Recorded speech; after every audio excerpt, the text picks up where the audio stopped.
আসসালামু আলাইকুম, সবাইকে স্বাগতম। প্রিয় শিক্ষার্থী বন্ধুরা, আজকে আমি যে আইসিটি বিষয়ের সংখ্যা পদ্ধতির এইচএসসি টেস্ট পরীক্ষার সরকারি এডওয়ার্ড কলেজ, এই কলেজটি পাবনায় অবস্থিত। তো এই কলেজের টেস্ট পরীক্ষার প্রশ্নের সমাধানের জন্য তোমাদের সাথে আছি আমি মোহাম্মদ সিরাজুল ইসলাম, বরিশাল সরকারি model school and college, Barishal. চলো শুরু করা যাক। প্রথমে প্রশ্নটা দেখে নিই। প্রশ্নে কি বলা আছে, এই যে এইখানে প্রশ্নে বলা আছে ABC তিন বন্ধু বাজারে গিয়ে তিনটা বই কিনেছে। এ কিনেছে, এই বাইনারিতে দেওয়া আছে এত টাকার বই। বি কিনেছে 36 অক্টালে দেওয়া আছে। সি কিনেছে F35 যেটি হেক্সাডেসিমেলে দেওয়া আছে। তিনটার সংখ্যা তিন রকমের। তো ক খ তোমরা পারবে, মূলত গ আর ঘ আমি সমাধান করার চেষ্টা করব। গ নাম্বারে বলেছে উদ্দীপকে সি এর ক্রয়কৃত বইয়ের মূল্য অক্টালে প্রকাশ করো। সি যে বই কিনেছিল যে F35 হেক্সাডেসিমেল সংখ্যা, তো এই হেক্সাডেসিমেল সংখ্যা হতে অক্টালে রূপান্তর করতে হবে। তো যাই সমাধানের চেষ্টা করি। তো অক্টাল থেকে সরাসরি হেক্সাডেসিমেল করা যায় না, মাধ্যম হিসেবে দুইভাবে করা যায়, একটি হচ্ছে দশমিক আর একটা হচ্ছে বাইনারি। তো আমরা বাইনারি পদ্ধতিতে করব। প্রথমে এই F35 এখানে লিখে নিলাম। এগুলোর সমকক্ষ 3 বিট করে বাইনারি মান লেখার জন্য আমরা এখানে একটি কোডের হেল্প নিব। তাহলে আমরা এই F35 হেক্সাডেসিমেল সংখ্যাকে অক্টাল করার জন্য প্রথমে এটাকে 4 বিট করে বাইনারি মান বসিয়ে বাইনারিতে রূপান্তর করব। যেমন F35 একটু এখানে লিখে নিলাম। এরপরে এগুলোর সমকক্ষ 4 বিট করে বাইনারি মানের জন্য আমরা ডান দিকে একটু রাফ করে নিতে পারি। এই যে 8421 এই কোড ধরে আমরা প্রথমে F এর মান বের করব। তো F এর দশমিক মান 15। এখন দেখতে হবে কোনটা কোনটা যোগ করে 15 হয়। এই যে 8 আর 4 12 আর 2 14 আর 1 15, সবগুলি যোগ করে 15 হচ্ছে। সেজন্য F এর মান 4টা 1, সবগুলোর মানে 1 হবে, যেহেতু সবগুলো যোগ করতে হচ্ছে। এটা হচ্ছে F এর মান, F এর নিচে লিখলাম। এবার 3 এর মান কত হবে? 3 এই শেষের দুইটা যোগ করে 3, 2 আর 1, তাহলে শেষের দুইটা 1। এবার 5 এর মান কত হবে? এই 3 এটা 3 এর নিচে লিখলাম। 5 এই যে 4 আর 1 যোগ করে 5, তাহলে 4 এর নিচে 1 আর এই 1 এর নিচে 1। এটা হচ্ছে 5 এর 4 বিট বাইনারি, 5 এর নিচে লিখব। এই আমরা বাইনারি মান পেলাম। এখন এখান থেকে যদি অক্টালে রূপান্তর করতে হয়, অক্টাল 3 বিটের কোড, হেক্সাডেসিমেল 4 বিটের কোড, কিন্তু অক্টাল হচ্ছে 3 বিটের কোড।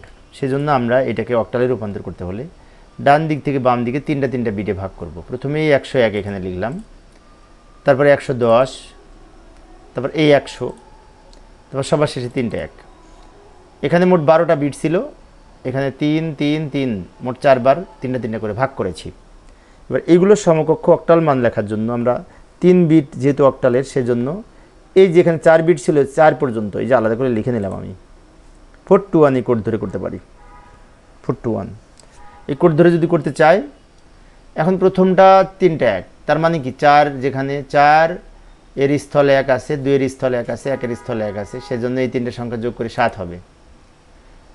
এটা যদি এটার সাথে মিলিয়ে দেখি, প্রথমে 1 মানে কি 4 যেখানে সেখানে 1, তো 4 হবে। এটা যদি এটার সাথে মিলাই, তো প্রথম দুইটা 1 মানে এই 6 আর 2 যোগ হবে, প্রথম দুইটা, সরি 4 আর 2 যোগ করে 6 হবে। এই শেষেরটা আবার দুই প্রান্তে 1, 4 যেখানে আছে সেখানে 1, 1 যেখানে আছে সেখানে 1, তার মানে 4 আর 1 যোগ করে 5 হবে। তো এবার সবার শেষে উত্তর লেখার সময় ব্র্যাকেট দিয়ে এই 7 আগে লিখবো, তারপর 4 6 5 ব্র্যাকেট দিয়ে ভিত্তি হিসেবে 8 লিখবো, কারণ এটি অক্টাল সংখ্যা। এই হচ্ছে আমাদের গ নম্বরের উত্তর। এই হেক্সাডেসিমেল সংখ্যার সমতুল্য অক্টাল পেলাম। এবার আমরা এই ঘ নাম্বার করব। বি এর চেয়ে এ বেশি মূল্যের বই কিনলো, 2 এর পরিপূরক পদ্ধতিতে বিশ্লেষণ করো। বলছে বি এর চেয়ে এর বইয়ের দাম বেশি, এটা 2 এর পরিপূরক পদ্ধতিতে সমাধান করতে হবে। তো 2 এর পরিপূরক পদ্ধতিতে সমাধান করতে হলে আমরা প্রথমে এই দুটো সংখ্যাকে দশমিকে রূপান্তর করব, তাহলে সহজ হবে। তারপরে এই 36-এর যে দশমিক মান পাবো সেটাকে আবার বাইনারি করব। আচ্ছা যাই সমাধান করার চেষ্টা করি। এই যে এর সমতুল্য এই সংখ্যাটির দশমিক মান নির্ণয়। তো দশমিক মান নির্ণয়ের জন্য প্রত্যেককে 2 দ্বারা গুণ করব। যেমন 1কে 2 দ্বারা গুণ করব বেস দ্বারা, প্লাস এই 1কে 2 দ্বারা গুণ করব, প্লাস এই 0কে 2 দ্বারা গুণ করব, প্লাস এই 1কে 2 দ্বারা গুণ করব, প্লাস এই 1কে 2 দ্বারা গুণ করব, প্লাস এই 0কেও 2 দ্বারা গুণ করব। সবগুলোকে 2 দ্বারা গুণ করলাম। এরপর পাওয়ার লিখব ডান দিক থেকে, 0 1 2 3 4 5 প্রত্যেকটা 2 এর উপরে। এরপর সরল করব।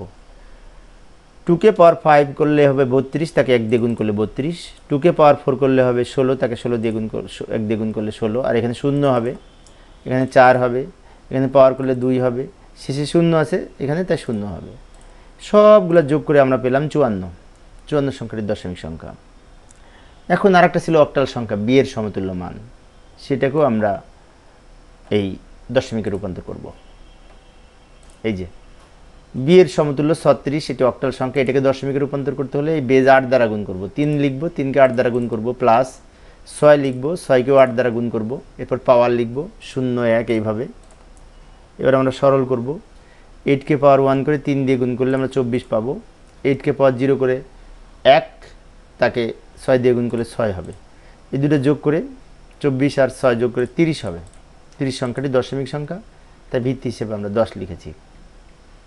এ হচ্ছে বি এর সমতুল্য দশমিক মান 30 পেলাম। এখন এই দুইটা সংখ্যার বাইনারি মান প্রয়োজন। তো প্রথম সংখ্যাটি যে 54 আমরা পেয়েছি, ওইটার বাইনারি মান কিন্তু প্রশ্নে দেওয়া ছিল, তাই ওটাকে আর বাইনারি মানে রূপান্তর করার দরকার নেই, কিন্তু 30-এর সমতুল্য বাইনারি মান বের করব। তো যাই 30কে বাইনারি মানে রূপান্তর করি। এই যে 30কে বাইনারি মানে রূপান্তর করতে হলে বাইনারি সংখ্যার বেস 2 দ্বারা 30কে ভাগ করে 15 হবে, ভাগশেষ 0 হবে। 15কে 2 দ্বারা ভাগ করলে ভাগফল এই 7 হবে, ভাগশেষ 1 হবে। 7কে 2 দ্বারা ভাগ করলে ভাগফল 3, ভাগশেষ 1 হবে। 3কে 2 দ্বারা ভাগ করলে ভাগফল 1, ভাগশেষ 1 হবে।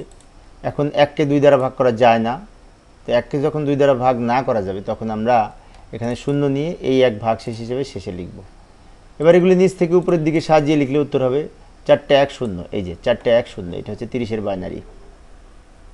এখন 30 আর 54 দুইটা সংখ্যার মধ্যে 30 সংখ্যাটি ছোট, তা আমরা যদি 54 থেকে 30 বিয়োগ করি তো 30 সংখ্যাটি কিন্তু মাইনাস হচ্ছে, তাই না? সেই জন্য এই প্লাস 30-এর মান হতে মাইনাস 30-এর বাইনারি মান বের করার জন্য 30-এর বাইনারি মানকে 8 বিটে সাজিয়ে 2-এর পরিপূরক মান নির্ণয় করব। যাই সমাধানের চেষ্টা করি। এই যে 30-এর বাইনারি মানকে যদি 8 বিটে সাজাতে চাই, 30-এর বাইনারি মান পেয়েছিলাম 4টে 1 0। এই যে 4টে 1 0 এটা পেয়েছিলাম। এখন এখানে কিন্তু 5 বিট, তা বাম দিকে আরও 3টা 0 নিয়ে 8 বিট তৈরি করে নিলাম। এই 8 বিট রেজিস্টারের প্রথম বিট 0, তাই সংখ্যাটি প্লাস 30 বলা যায়। এখন এখান থেকে 1-এর পরিপূরক মান নির্ণয় করব। এটাকে উল্টিয়ে লিখব, উপরে 0 আছে নিচে 1 লিখব, 1 থাকলে সব 0 হবে, আবার 0-এর পরিবর্তে 1 হবে। উপরে 0 থাকলে নিচে 1 লিখব, উপরে 1 থাকলে নিচে 0 লিখব। এইভাবে উল্টিয়ে লিখে যে মান পাবো সেটা 1-এর পরিপূরক মান, এটার সাথে 1 প্লাস করব, প্লাস করে এখানে 2-এর পরিপূরক মান পাবো।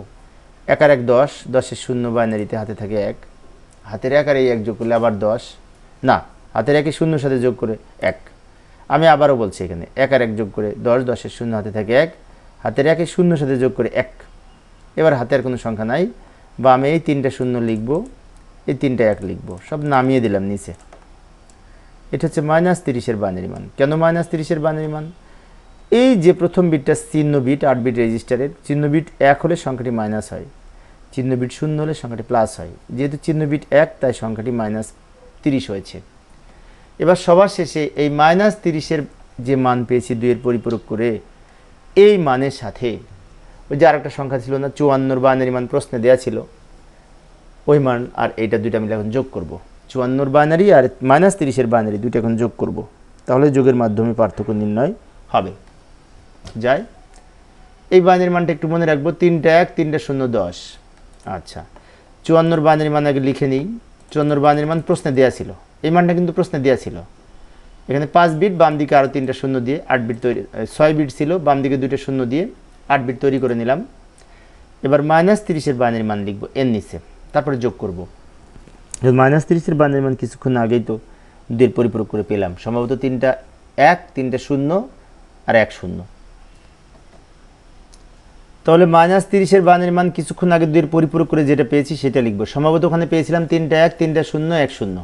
এই যে লক্ষ্য করি, এই যে 3টা 1, 3টা 0, 1 0 এটা পেয়েছি, কিছুক্ষণ আগে পরিপূরক করে পেলাম। এবার এইদিকে 2টা যোগ করব, কিন্তু বাম দিকে আবার মাইনাস করব, বিয়োগ করব, বিয়োগ করে পেলাম 24।